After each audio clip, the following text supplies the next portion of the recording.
Hey guys, আসসালামু আলাইকুম। কেমন আছো তোমরা? আশা করি সবাই অনেক ভালো আছো।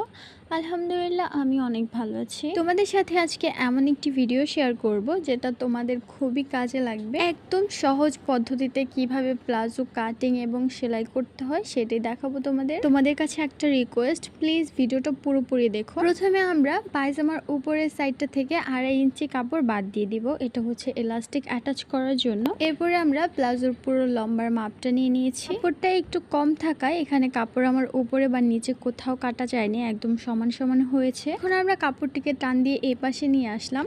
উপর থেকে 2.5 ইঞ্চি কাপড় এই পাশ থেকেও বাদ দিয়ে দিলাম। আর নিচে 15 ইঞ্চি, এটা হচ্ছে হাই, পায়জামার হাইয়ের মাপ 15 ইঞ্চি। আর হাই এই সোজাসুজি চড়া মাপটা কিন্তু এখানে 15 ইঞ্চি থাকা মাস্ট। আমি এখানে 16 ইঞ্চিতে দাগ দিয়ে দিয়েছি।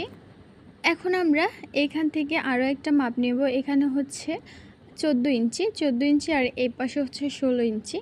তো এখানে সোজাসুজি 14 ইঞ্চি থেকে এই 16 ইঞ্চিতে আমরা সুন্দর একটা রাউন্ড শেপ দিয়ে দিয়েছি। জাস্ট এইটুকুই মাপ, এছাড়া আর কোনো কঠিন কিছুই নেই। এরপর আমরা এখান থেকে প্লাজোর নিচে চওড়াটা দাগ দিয়ে নিব। কাপড় কিন্তু অনেক ছিল, চাইলে এটা স্কার্ট প্লাজো বানানো যেত, বাট এখানে অত বেশি ঢোলা দেওয়া হয়নি। কাপড়টা আরেকটু কম দিয়েছি আমি, একদম সিম্পল একটা প্লাজো রেখেছি। তো আপনারা দেখতে পাচ্ছেন দাগ দেওয়া কমপ্লিট হয়ে গেছে। এখন আমরা দাগের ওপরে সেলাই করে নিব। আর হ্যাঁ, তোমাদের আমার ভিডিও কেমন লাগে অবশ্যই কমেন্ট করে জানাবে। কেউ কিন্তু আমার ভিডিও দেখো বাট লাইক কমেন্ট করতে একদম ভুলে যাও। তাদের জন্য বিশেষ করে আমি বলছি, প্লিজ লাইক আর একটা কমেন্ট দিয়ে যেও। আর হ্যাঁ, যারা এখন আমার চ্যানেলটিকে সাবস্ক্রাইব করনি তারা অবশ্যই একটি সাবস্ক্রাইব করে যেও। তো অনেক কথা বলে ফেললাম, এখন আবার কাজে আসি। দেখতেই পাচ্ছ আমি এখন এলাস্টিক কাটিং করছি। তো এলাস্টিকটা হচ্ছে এখানে 23 ইঞ্চি কাটিং করেছি, লম্বায় হচ্ছে 23 ইঞ্চি। তো আমার কাটিং করা একদম কমপ্লিট। এখন আমি সেলাই দেখাবো তোমাদের। তার জন্য প্রথমে আমরা কাপড়টি নিয়ে নিলাম। এখন হচ্ছে ইলাস্টিকটা অবশ্যই এইভাবে করে জোড়া লাগিয়ে দিবেন, শক্তপোক্ত করে ইলাস্টিক ডাবল স্টিচ দিয়ে এটাকে লাগিয়ে দিবেন যাতে এটা ছুটে না যায়। কাপড়টিকে মেলে নিচ্ছি। মেলে এটা যেহেতু সামনের সাইড আছে, এটা আমি উল্টো করে নিব। এই সাদা যে সাইডটা এটা কিন্তু উল্টো সাইড, আর ওই অ্যাশ কালার এটা কিন্তু আসল মেইন যে কালারটা। তো মেইন কালারটা আমরা ভেতরে রাখবো আর উল্টো সাইডটা আমরা বাইরে রাখবো। এখন আমরা এইভাবে কলিটাকে সেলাই করে দিব। এটা হচ্ছে হাই।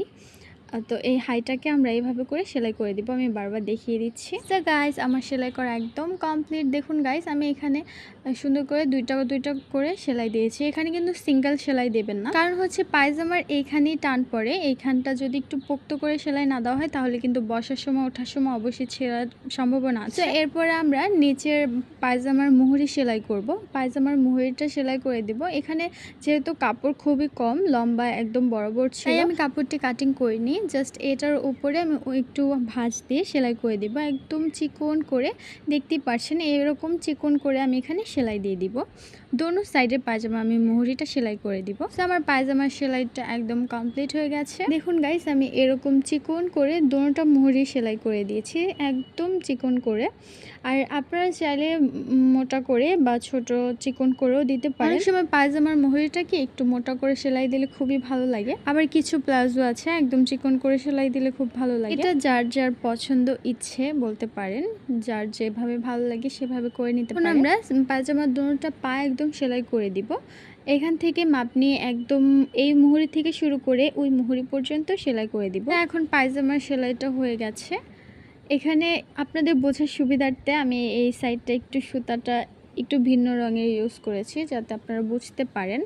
এইভাবে করে কিন্তু আমি সেলাইটা দিয়েছি। দেখুন, এখন তোমাদেরকে দেখাবো কিভাবে কোমরে ইলাস্টিক অ্যাটাচ করবেন। ইলাস্টিক কিন্তু আমি ওইভাবে মাপ দিয়ে করি না কখনোই। আমি ইলাস্টিকটা সবসময় যারা একটু মোটা একটু হেলদি তাদেরকে 24 ইঞ্চি কাটিং করি, আর যারা একটু স্লিম বা মিডিয়াম তাদের জন্য 23 ইঞ্চি, আর যারা স্লিম অনেকটাই স্লিম তাদের জন্য 22 ইঞ্চি কি 22.5। এর নিচে উপরে আমি একদমই যাই না। এই তিনটা মাপ দিলে কিন্তু তোমরাও পারবে। কথা বলতে বলতে আমার এলাস্টিকটা অ্যাটাচ করা হয়ে গেছে। কাপড়টাকে ঘুরিয়ে ঘুরিয়ে আমি এলাস্টিকটা সেলাই করে নিয়েছি।